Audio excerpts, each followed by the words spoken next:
Hi there everyone, welcome to this week's video where we're going to be discussing Immanuel Kant and Peter Singer on animals, or on the morality of animal welfare. In short, we're going to be discussing the question, what do we owe to animals? Do animals deserve the same kind of moral consideration that we extend to people?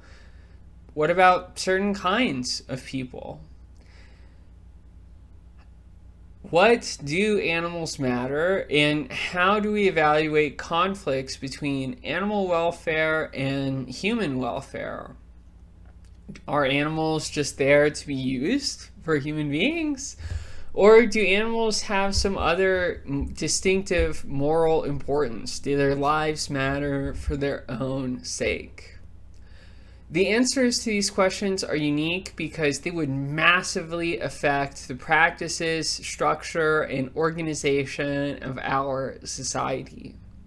Seriously believing that animals are deserving of their own welfare and considerations would likely require you to believe that there needs to be a massive overhaul of the existing food infrastructure for especially the United States, but also humanity writ large.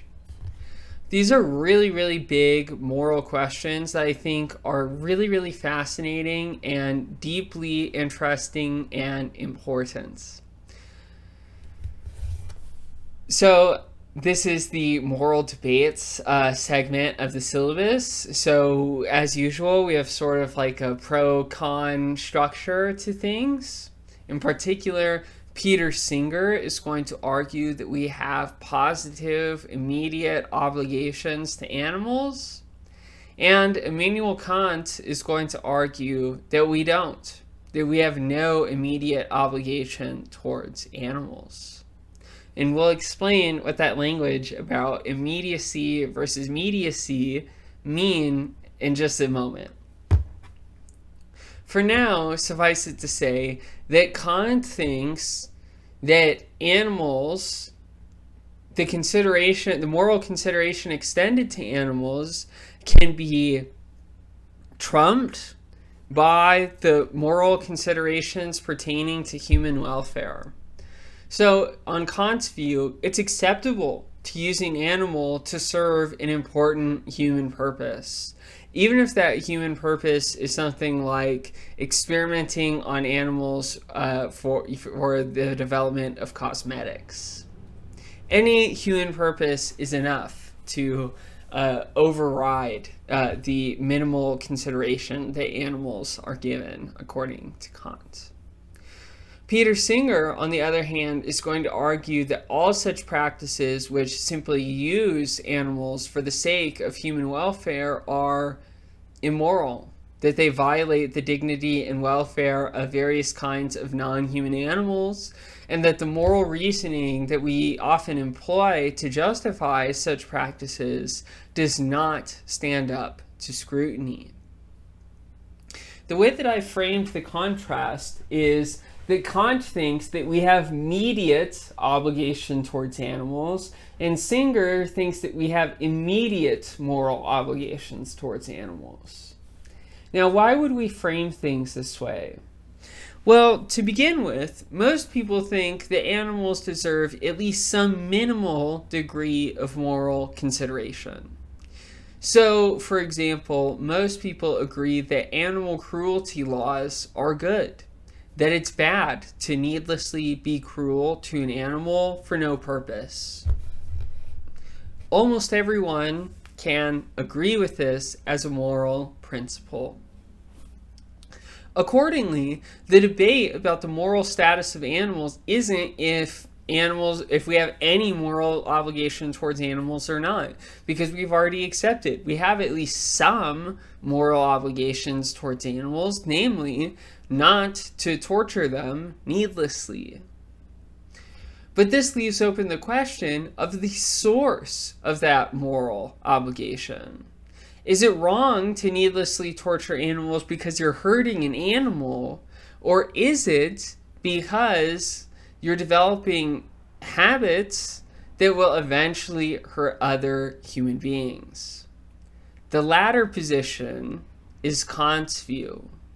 So Kant thinks we have mediate moral obligation towards animals. So in other words, we have obligation, some minimal obligation towards animals, but only as a way in a stand-in for our obligations towards humanity. For Kant, the key question as to whether or not you have moral standing in his philosophy is, are you rational? And so he asks the question, are animals rational? Do animals make decision? Are they worthy of what Kant calls dignity? And Kant's answer is no. Animals don't ask or don't act on reasons. You can't convince a snake, for example, not to eat rats. Instead, they operate on instincts. So the whole domain of morality, where we ask and answer various reasons for why we should ask, has no purpose in the animal world. Hence, animals do not engage in ethical reasoning towards one another. Only human beings engage in ethical reasoning towards one another. Therefore, because it is impossible for animals to agree to any system of morality, they in turn are now bound by it.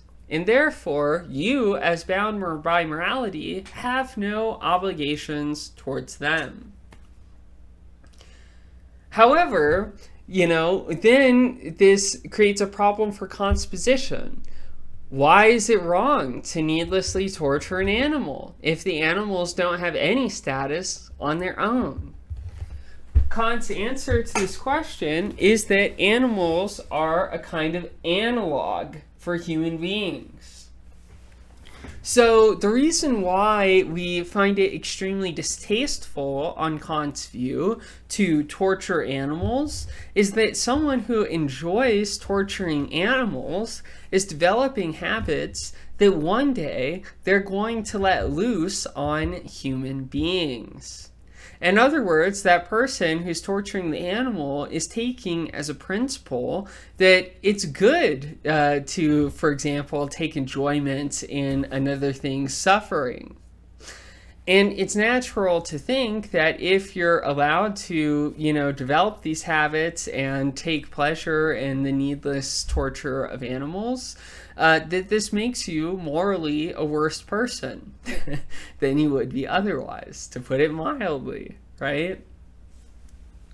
So Kant's thought is, the reason why we think these cases are wrong is because we think that the habits developed by engaging in them are wrong.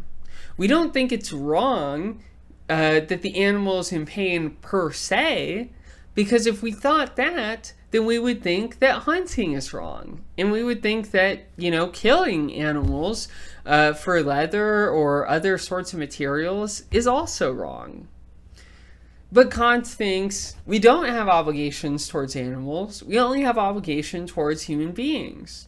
And therefore, we can use animals for human purposes. So if animals suffer, for example, in certain kinds of farming practices, but nonetheless it serves a distinctive human purpose for some reason as regards the meat or whatever, then Kant would say this action is morally permissible. So in other words, because animals are merely analogs for human beings, human welfare always trumps animal welfare. So while you can't torture animals needlessly, morally for Kant, you can use them for any human purpose. That's Kant's view.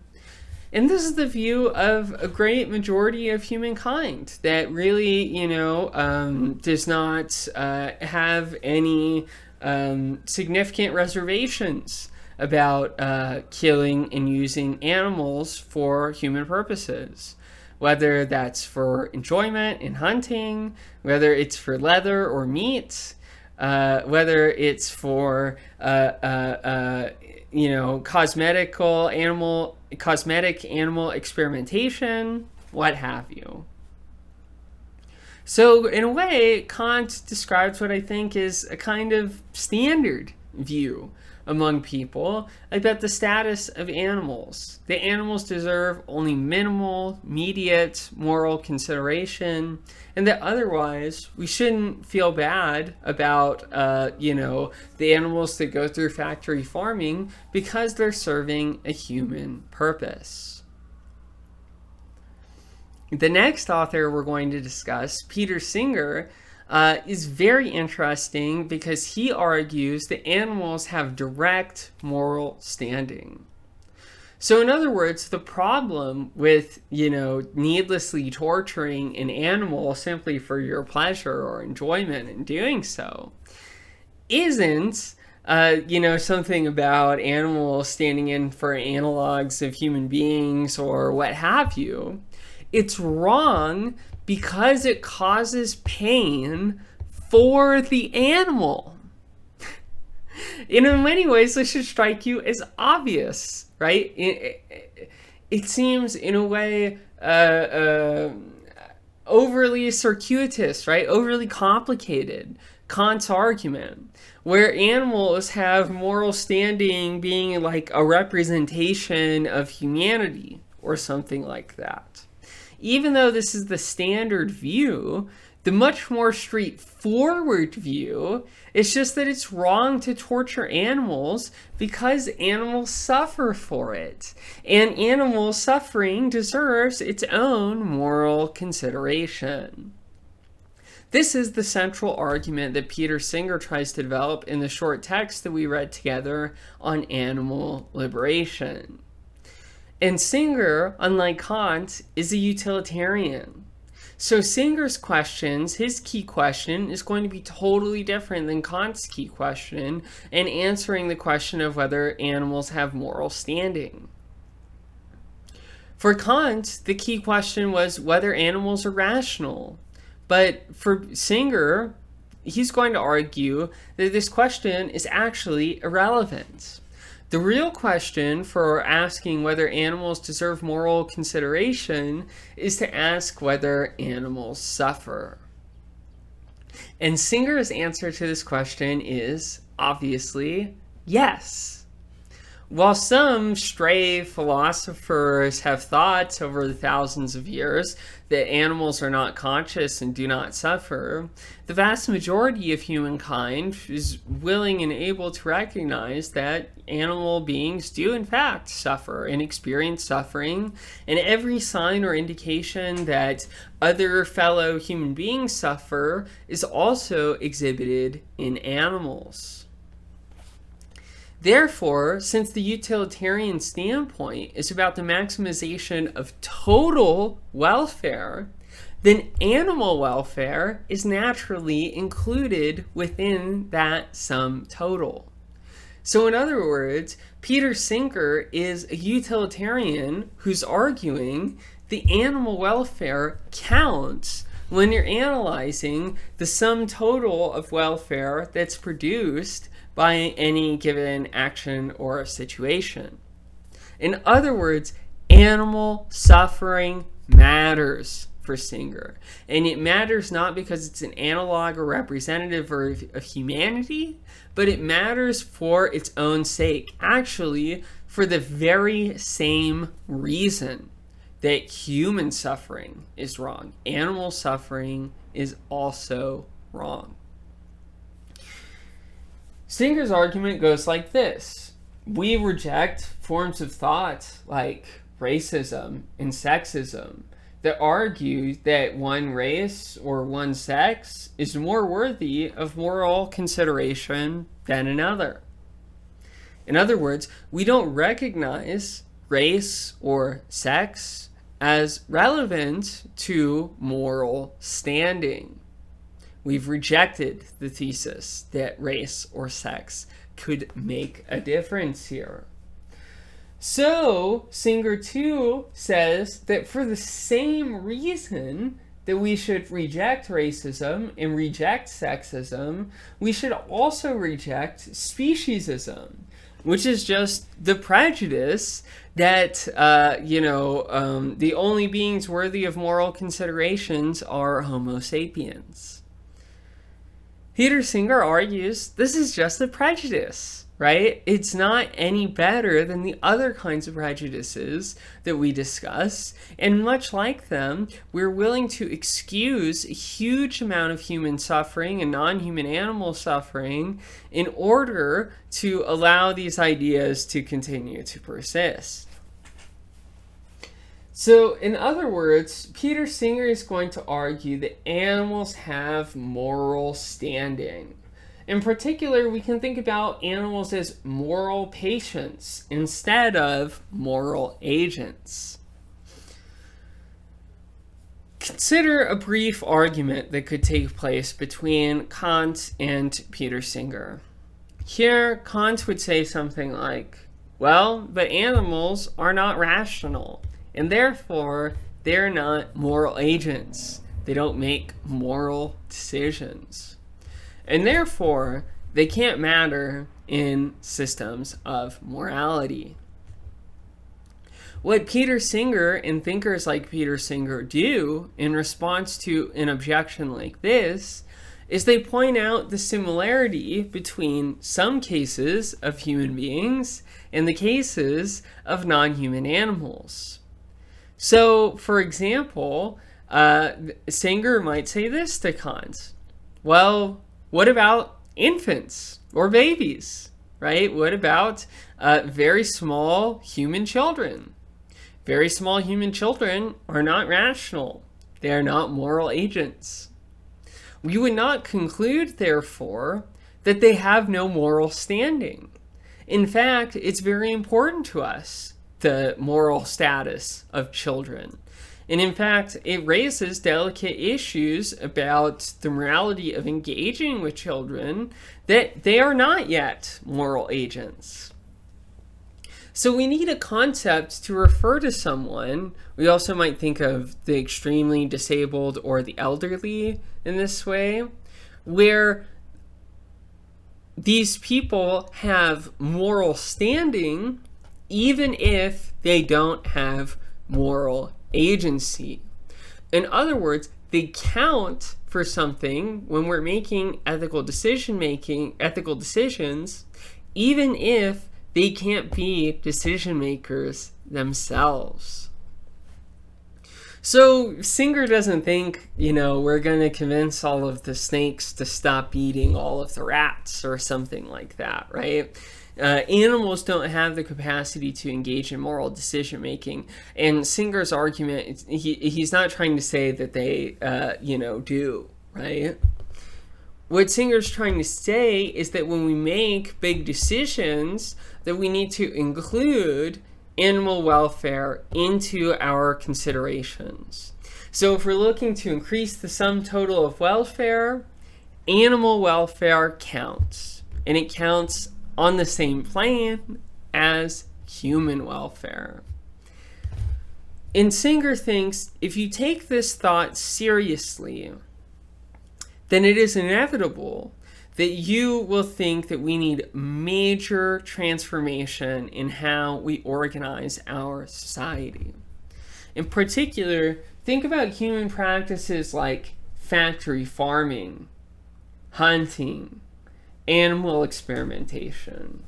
We could also just put on the list eating meat, being carnivorous.